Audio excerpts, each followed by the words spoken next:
Alhamdulillahirrabbilalamin. Tadi saya jam 3:30 landing dari Jakarta karena semalam ada acara di Jambi, di Muara Bungo. Dan alhamdulillahirrabbilalamin melihat antusias jamaah pengajian dimanapun. Kipasnya agak ke belakang, Pak. Tapi jangan dicopot, aku kepanasan. Agak tarik ke belakang mawon.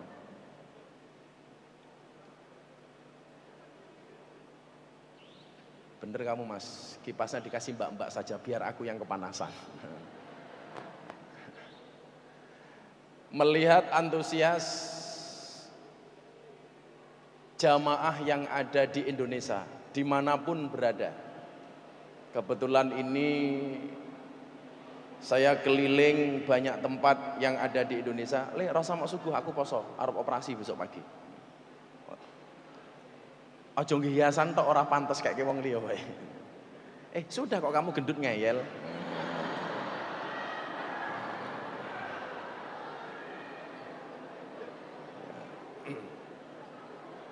Mohon doanya para kiai, para habib, besok pagi mau ngangkat besinya yang ada di sini. Jadi tanggal 17 saya pulang umroh Pak Rektor. Tanggal 18 saya istirahat, tanggal 19 saya mau pengajian di Ponorogo. Deklarasi kampanye damai, pemilu damai. Tanggal 18 malam itu saya punya firasat. Mau tidur saya bilang sama istri, Bunda,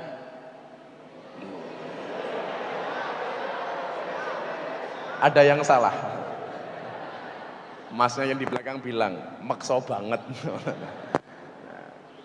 Saya bilang, saya besok, Abah besok akan jatuh. Tapi saya nggak tahu jatuh dari mana. Tapi saya bilang malam itu, besok Abah jatuh. Jatuh dari mana Abah? Saya nggak tahu. Entah jatuh dari motor, jatuh dari pohon, jatuh dari amben, atau Abah sedang naik Bunda jatuh, saya nggak tahu. Pagi harinya saya sarapan Pak, kan saya itu jarang sarapan karena saya penganut puasanya Nabi Dawud. Saya puasa Dawud dan saya agak susah kalau disuruh berhenti puasa Dawud. Pagi itu karena baru pulang umroh, istri saya ajak pagi-pagi, Beb, tadi Bunda salah, Beb salah, yuk kita sarapan. Akhirnya saya sarapan. Begitu selesai sarapan, karena udah lama saya nggak mau manasi motor, karena kebetulan saya di klub-klub motor itu sebagai pembina. Saya di Jogja punya binaan RX King itu 15.000 motor. Saya pembina Vespa, saya juga pembina HDCI, Harley Davidson Club Indonesia. Saya pagi-pagi manasi motor baru 5 menit Pak. Keluar dari pondok saya jatuh, bluk. Saya pikir nggak ada satupun yang terluka. Begitu kaos tangan saya buka, subhanallah tangan saya keriting Pak. Keriting. Jadi saya bawa ke rumah sakit. Saya pulang, istri saya, yuk kita ke rumah sakit. Ngapain Bah? Abah jatuh. Kok bisa? Saya jawab, wayai. Wayai jatuh. Jadi kalau saya itu nggak terlalu menyesal terhadap sesuatu musibah terhadap saya, wis wayai gitu aja. Akhirnya sampai rumah sakit, saya minta di ronsen sama dokter. Dokter ditarik saja, saya langsung keluar rumah sakit karena nanti malam saya ditunggu sealon-alon orang Ponorogo. Karena kebetulan jamaah saya di Ponorogo luar biasa. Dokter bilang, nggak bisa Gus, ini harus istirahat di rumah sakit. Kenapa dokter? Ini harus dioperasi, dipasang wire atau pen. Jam berapa operasi? Sekarang puasa jam 4 operasi. Selesai jam berapa dokter? Jam 6. Saya bilang, bisa nggak nunggu saya sadar dari bius, saya langsung dinaikkan ambulan, langsung berangkat ngaji ke Ponorogo. Kan keren, pengajian numpak ambulan.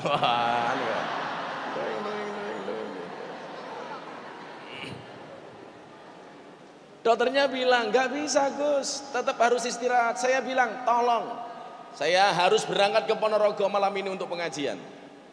Karena jadwal saya waktu itu Ponorogo, Demak, Pekalongan, Kendal, Tegal berurutan. Akhirnya saya bilang, dokternya jawab, yaudah Gus, insya Allah. Sambil keluar dokternya bilang sama susternya, oh kiai ini rodok kentir ini. Begitu jam 8 malam saya sadar Pak Kiai. Saya pikir saya sudah berada di alun-alun Ponorogo. Ternyata saya masih berada dalam kamar rumah sakit. Saya nangis waktu itu. Sehari kemudian saya minta dokter untuk mencabut infus saya. Mau kemana Gus? Saya mau berangkat Harlah NO di Kendal.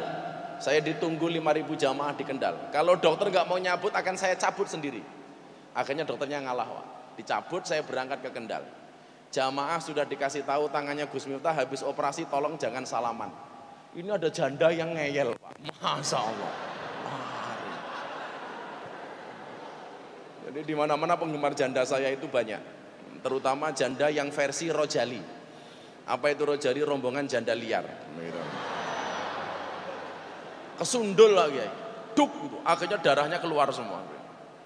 Lah istri saya bertanya sama saya begini, Abah kan tiap hari ngaji, sehari bisa 4 sampai 5 kali. Bahkan kalau saya keliling Sumatera di 2 provinsi itu, panitia rela menyewakan helikopter. Beberapa kali sewa helikopter untuk menjangkau 4 kabupaten 2 provinsi. Kenapa sih hanya istirahat 1 minggu saja tidak mau? Yang pertama, saya jawab, Rasulullah Muhammad SAW bersabda, An-nasu yamutuna ala ma'asu wa yub'asuna ala matu. Manusia itu oleh Allah besok akan dimatikan sebagaimana kebiasaan dia hidup, dan akan dibangkitkan oleh Allah dari alam kubur sebagaimana dia mati.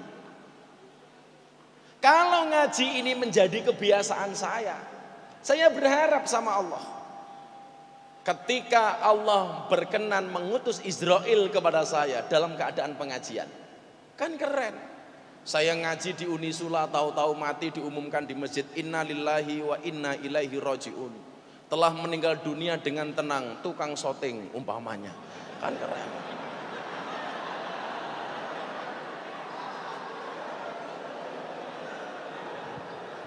Jatuhnya tukang syuting. Allah akan mematikan kita sebagaimana kebiasaan kita hidup. Makanya ulama-ulama itu kenapa tidak mau meninggalkan wudhu, kenapa tidak mau meninggalkan sholawat walaupun cuma 1 kalimat, tidak mau meninggalkan perbuatan-perbuatan baik, karena ulama-ulama itu tahu dia akan dipanggil oleh Allah sebagaimana kebiasaan dia hidup. Saya punya kawan almarhum namanya Gitorolis, bagaimana kemudian dia dulu punya cita-cita. Om, cita-citamu apa? Cita-cita saya cuma 1 Gus, tolong doakan saya dikabulkan cita-cita saya. Apa Om cita-citamu? Saya pengen meninggal hari Jumat ketika saya berdakwah.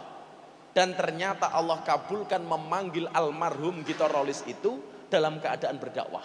Pas hari Jumat ketika kultum subuh. Subhanallah. Waktu itu saya tanya, Om kenapa Anda pengen mati hari Jumat? Jelas Gus, kalau saya meninggal hari Jumat yang mensolatkan saya banyak. Dan Allah ridho memanggil Gitorolis pada hari Jumat. Saya punya kawan Ainur Rafiq Lil Firdaus, atau yang Anda kenal dengan nama Mas Opik Tomboati. Ibunya itu hafidhah Quran 30 juz.